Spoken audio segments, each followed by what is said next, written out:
Salut, prieteni, sunt Mike, antrenor de FB. Vă prezint sesiunea întâia din cadrul categoriei Elite Performance, rezervată atât bărbaților cât și femeilor. Sunt incluse 4 exerciții, fiecare exercițiu se face 2 minute, în total 8 minute. Nu se fac mai puține minute la femei, tot 8 minute în total. Orice sesiune care se începe cu palmele jos. Această sesiune, la fel, se începe și se începe cu push-up jacks, cu flotări. Întotdeauna arbitrajul este, sau arbitrul este postat în partea stângă. Ai un ceas în față care vezi, l-am întors un pic diagonal ca să se vadă. Ai un ceas ca să vezi și tu, în cazul în care se arbitrează. La această categorie ai nevoie de un covor și un burete ca accesoriu. Întotdeauna arbitrul spune pregătește, da? Te-ai pus cu palmele jos, buretele ți-l poziționezi unde vrei tu. Și picioarele trebuie să fie prelungirea zonei a treia de delimitare. Buretele ți-l poziționezi unde vrei tu, iar covorul este în fața zonei întâi de delimitare. Când arbitrul spune 5, 4, 3, 2, 1, start, ai plecat la atac, da? Cum se spune? Ai plecat și îți faci exercițiile. Foarte important, palmele lateral să fie și pleci cu picioarele din interior, din zona a treia. Când te-ai dus cu pieptul și atingi buretele, picioarele să fie peste zona a treia, lateral. Mi s-a spus că să nu spun foarte mult despre că ai voie sau nu ai voie, dar vă spun de ce. Pentru că sunt mulți care ați făcut aici exercițiu, stați și poate puneți genunchii jos. Nu. N-ai voie să pui genunchii jos, n-ai voie să stai în poziția asta de relaxare mai mult de 3 secunde, n-ai voie să stai în poziție de execuție mai mult de 3 secunde. Da? Când ai venit cu pieptul sus, dacă ne-ai aruncat picioarele în 3 secunde, nu se consideră repetarea. Deci am făcut aici și dacă n-ai venit cu picioarele înapoi, nu s-a considerat repetare, da? Nu este o dată în considerare. Arbitrul după 2 minute spune schimbă și atunci ai voie să pășești sau să arunci picioarele. Și în 5 secunde să începi al doilea exercițiu. Sunt fandările. Acum vă explic, înainte de a începe să vă explic. Pentru că în alte competiții s-au dus foarte mult competitori în spate și mai să dea în altă zonă unde își făcea alt sportiv, își făcea sesiunea.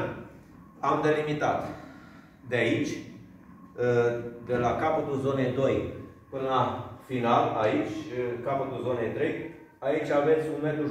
Într-un metru și jumătate îți faci fandarea. Da? Ai fandare cu săritură. Buretele, dacă vrei, poți să dai cu piciorul, să muți buretele. Nu e o problemă asta, ca să-ți faci loc. Și n-ai voie să ieși cu picioarele peste zona a treia. Ești și rămâi doar cu aici, cu picioarele, zona a treia, da? Și aici ai de făcut. Fandare, fandare, fandare, fandare, fandare. Foarte important, când te-ai dus aici, dacă ai făcut fandarea, ești în zona asta, dar dacă te-ai dus aici, nu se consideră repetarea. Genunchiul să fie jos, dacă se poate, gamba paralel cu podeaua și nu stai mai mult de 3 secunde. N-ai voie să atingi cu palmele coapsele, nici podeaua. Când te-ai îndreptat, ai aici, eu știu, o secundă sau 2 să-ți reglezi și respirația și poate te dor și mușchii, dar n-ai voie mai mult de 3 secunde. Și atunci ai pornit. Când pornești în săritură. În săritură, da? În săritură. Dacă de aici pornești cu fandare în spate, nu se consideră. Trebuie să pleci în săritură. În săritură. În săritură. În săritură. Jos. La fel. N-ai voie să duci, să ieși din zona a treia și nici în față. Dacă ai ajuns în față sau în spate, te pasezi foarte mult și treci peste linie, nu se consideră repetare. Arbitrul spune schimbă, are dispoziție 5 secunde să începi următorul exercițiu. Când te-ai pus jos, nu pui genunchii. palmele în spate, ai pus coatele aici. Acum, te-ai dus într-o coată și în alta peste linia din mijloc, din zona a treia de limitare. Și sari. 1, 2. Sunt unii care fac balans aici, alții fac aici. Ca să facă mai repede. Trebuie să-ți gestionezi bine efortul. Dacă faci așa, gestionezi mai bine efortul. Dacă faci așa, faci un pic în forță și cam rămâi fără oxigen. N-ai voie să pui genunchii jos și nu contează dacă ai sărit mai mult în partea asta. Important e când ai venit înapoi să sari peste linia din mijloc. Sunt multe persoane care sar prea mult, dar e treaba lor. N-ai voie să pui genunchii jos și la fel n-ai voie să stai mai multe secunde. Pentru că la fel secundele care le-ai depășit ești penalizat. E un pic mai greu să și vorbești, să și execuți. Când arbitru spune schimbă, te ridici pe palme, pășești sau în picioare și ai de făcut al 4-lea exercițiu, geoflexiune de scaun.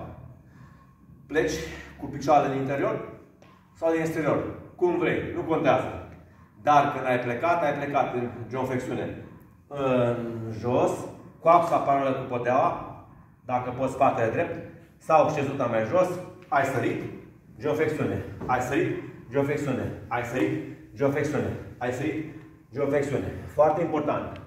Când sari, nu stai în 1 de 3 secunde, să faci geoflexiunea. Și nu atingi cu palmele coapsele.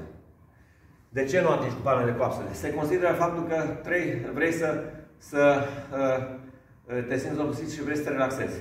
Deci am ajuns aici, dacă am atins cu palmele coapsele, nu e bine. Aici la fel, nu e bine. Și n-ai voie nici aici să atingi cu palmele solul.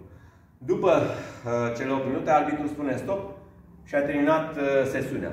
După ce termini sesiunea, în decurs de 30 de secunde, trebuie să semnezi o foaie de arbitraj cu care lași cunoștință. Și ți se spune de către arbitru când începi următoarea sesiune. V-am pupat.